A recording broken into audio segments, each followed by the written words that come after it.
नमस्कार, सुप्रभात. मी अंकिता जाधव. आपण पाहताय जय महाराष्ट्र बातमीपत्रात तुम्हा सगळ्यांचं स्वागत. बातमीपत्राच्या सुरुवातीला मोठी बातमी. मुख्यमंत्री देवेंद्र फडणवीस आज नाशिक दौऱ्यावर आहे. ओझर विमानतळाच्या विस्तारित टर्मिनलच्या कामाचं ते भूमिपूजन करतील. कुंभमेळ्याच्या पार्श्वभूमीवर विमानतळाच्या विस्तारीकरणाचा घाट घालण्यात आला. या संदर्भात अधिक माहिती घेऊयात आमचे प्रतिनिधी किरण गोटूर यांच्याकडून. किरण, आज मुख्यमंत्री देवेंद्र फडणवीस यांचा नाशिक दौरा, काय अधिक तपशील?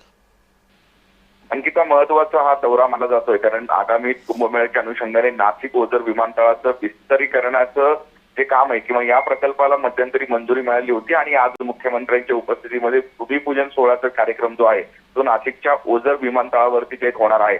खरं तर मुख्यमंत्री देवेंद्र फडणवीस दुपारच्या सुमारास नाशिक जिल्ह्यातील चांदवड येथे खरं तर येतील आणि तिथे जैन धर्मियांच्या एका धार्मिक कार्यक्रमाला उपस्थित खरं तर मुख्यमंत्री राहणार आहेत आणि त्यानंतर ती येवल्यामध्ये जातील, तिथेही खासगी कार्यक्रमाला मुख्यमंत्री उपस्थित राहतील आणि त्यानंतर संध्याकाळी नाशिकच्या ओझर विमानतळावरती येतील आणि तिथे याच खरं तर विमानतळाच्या विस्तारीकरण जो कार्यक्रम आहे त्या कार्यक्रमाला उपस्थित राहणार आहे आणि या कार्यक्रमाला उपमुख्यमंत्री एकनाथ शिंदे सुद्धा येतील अशा पद्धतीचं माहिती मिळत आहे. जवळपास 500 कोटी रुपयाचा हा संपूर्ण प्रकल्प आहे, कुंभमेळा आहे.